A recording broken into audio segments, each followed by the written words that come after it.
அதிமுக சட்டசபை கூட்டத்தொடர் தொடங்கியதிலிருந்தே கருப்பு உடை அணிந்து கள்ளக்குறிச்சி கள்ளச்சாராயம் விவகாரத்தை சிபிஐ விசாரணை வேண்டும் என்கின்ற கோரிக்கையை முன்வைத்து அவர்கள் அந்த சட்டசபையை முற்றுகை அமளியில் ஈடுபட்டனர். இதைத் தொடர்ந்து அதிமுகவினர் இந்த அவை முடியும் வரை சஸ்பெண்ட் செய்துள்ளார் சபாநாயகர் அப்பாவு. அதைத் தொடர்ந்து அவர்கள் இன்று உண்ணாவிரத போராட்டமானது சென்னையில் உள்ள எக்மூரில் உள்ள ராஜரத்னம் ஸ்டேடியத்தில் நடைபெற்று கொண்டு வருகிறது. இதில் அதிமுகவின் கூட்டணியில் உள்ள தேமுதிகவை சேர்ந்த செயலாளர் திருமதி பிரேமலதா விஜயகாந்த் அவர்கள் நேரில் சென்று அவர்களுக்கு ஆதரவினை தெரிவித்தார். இதைத் தொடர்ந்து நாம் தமிழர் கட்சியின் ஒருங்கிணைப்பாளர் சீமான் இப்போது சமூக வலைதளமான எக்ஸ் தளத்தில் அவர் முழுவதுமாக இந்த கள்ளக்குறிச்சி கள்ளச்சாராயம் விவகாரத்தை எதிர்த்து அதிமுகவினர் போராட்டத்தில் ஈடுபட்டு கொண்டு வருகின்றனர்.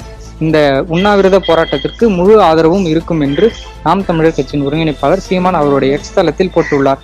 இதனைத் தொடர்ந்து நேற்று தினம் நடைபெற்ற பொது மேடையில் வேட்பாளரின் அறிமுக விழாவில் நாம் தமிழர் கட்சியின் ஒருங்கிணைப்பாளர் தேமுதிகவும் அதிமுகவும் இந்த விக்கிரவாண்டி இடைத்தேர்தலில் போட்டியிடாமல் இருக்கிறார்கள், அவர்கள் முழு ஆதரவும் எங்களுக்கு தர வேண்டும் என்று அவர் கூறியிருந்தார். அது குறிப்பிடத்தக்கது.